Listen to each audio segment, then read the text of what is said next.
Hey everybody, it's Eric Steele here at Outdoor Retailer Summer Market, and I was just walking down the aisle and saw Abby Nuri from Project OR, and I was like, wow, how great is this? And if you're interested in Project OR, you just look through the channel and you can find all 10 seasons of Project OR on this channel, on the YouTube channel, Steele Media.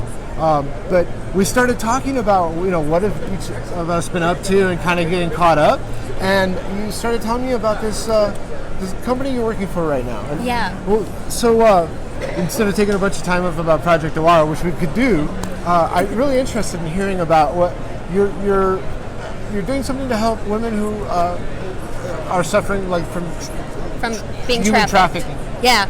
So this is April. This is the founder of the Aruna Project. It's a nonprofit human rights organization, and we're Fair Trade Federation certified. And we employ women who have been victims of human trafficking in Mumbai, India. So we've created sustainable employment for them because that was really the biggest issue with human trafficking and re-trafficking rates. So through the Aruna Project, we create sustainable employment. We've created an athleisure lifestyle brand. So can I show the backpack? Yes, please do. So we now You're good.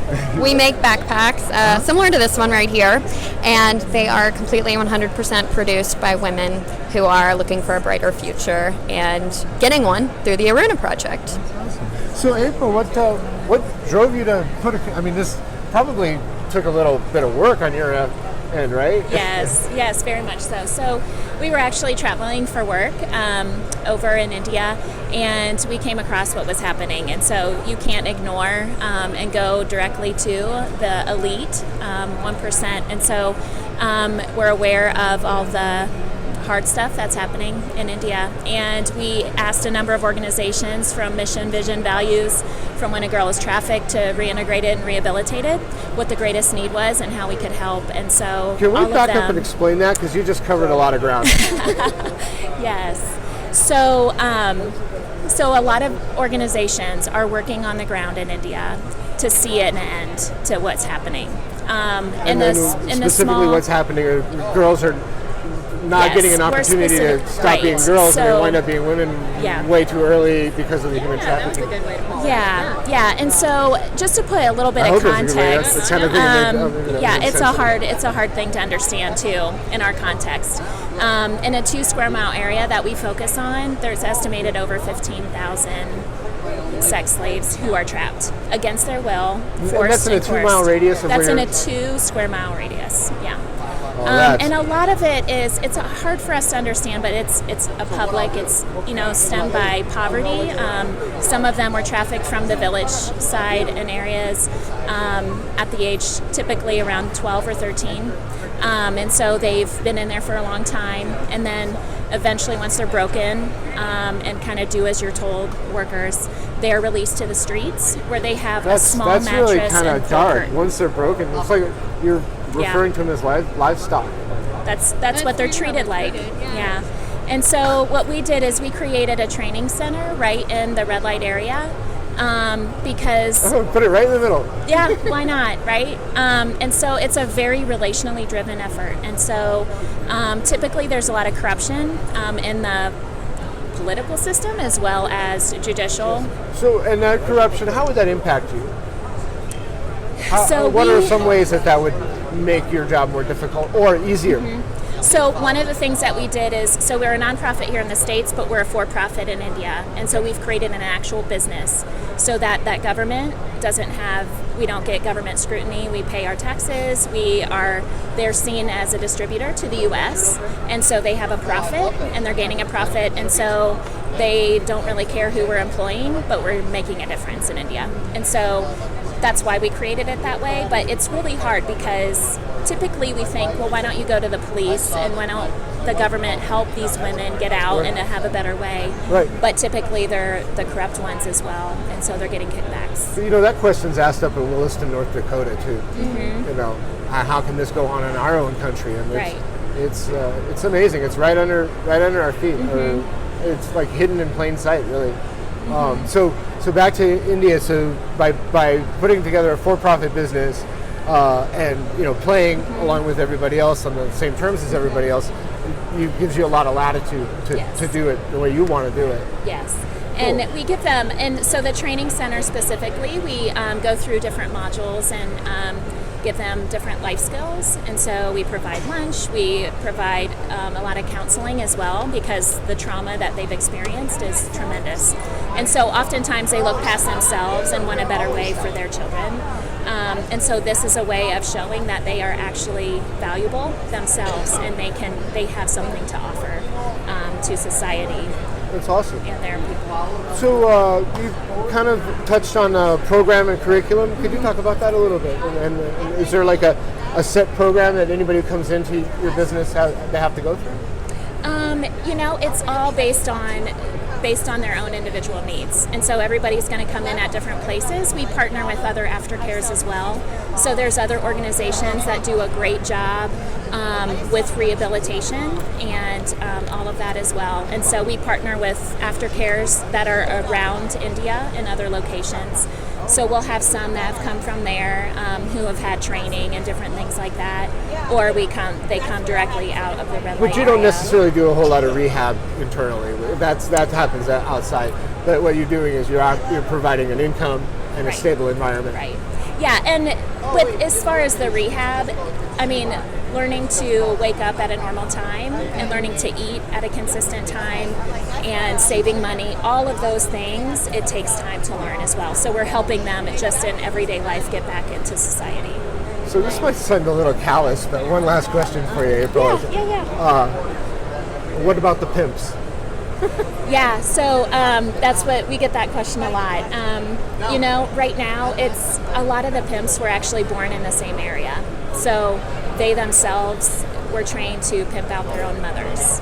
It's a really hard thing for us to understand, and it's really sad. And right now, it's one of those things where we're not making until we start seeing economic turns to where we're totally wiping out a whole sector of clients that is coming to this area, we don't really have that much. So you need to target the Johns now. We do. So there's other organizations that actually work directly with them and try to teach them a better way. Yeah, but India's upside down when it comes to the Johns. I mean, you hear all these crazy stories about just like not one person doing something to somebody else, but like 5 people doing something to one person. You know, that's just crazy. And we know, like, we have a lot of great staff who understand the culture, and so everybody that works for us on the ground is Indigenous, so they understand the culture and what they're doing, and so we're smart how we go in, and we're aware of what happens and how to do it. But you know what? These women are very valuable and they're worth it, so we will continue to fight, and they're doing a tremendous job in what they can create and giving them a chance and valuable lessons. So if you want to find out more about your company and Aruna Project, what do you do? Yeah, so right now we sell all of our products online. We're e-commerce driven, but we're up for larger vendors as well. So you just go to arunaproject.com and you can shop. We also have... And you have the story is there too, right? The story, more about individual artisan stories, so you can learn about specific people who have went through tremendous pain but have overcome and incredible resiliency. And so all of that's online as well. Awesome, April. Well, good job. I love to see people do companies like this. Who, there's a lot of advocacy in this industry, but it's really something else if you actually put profit behind it.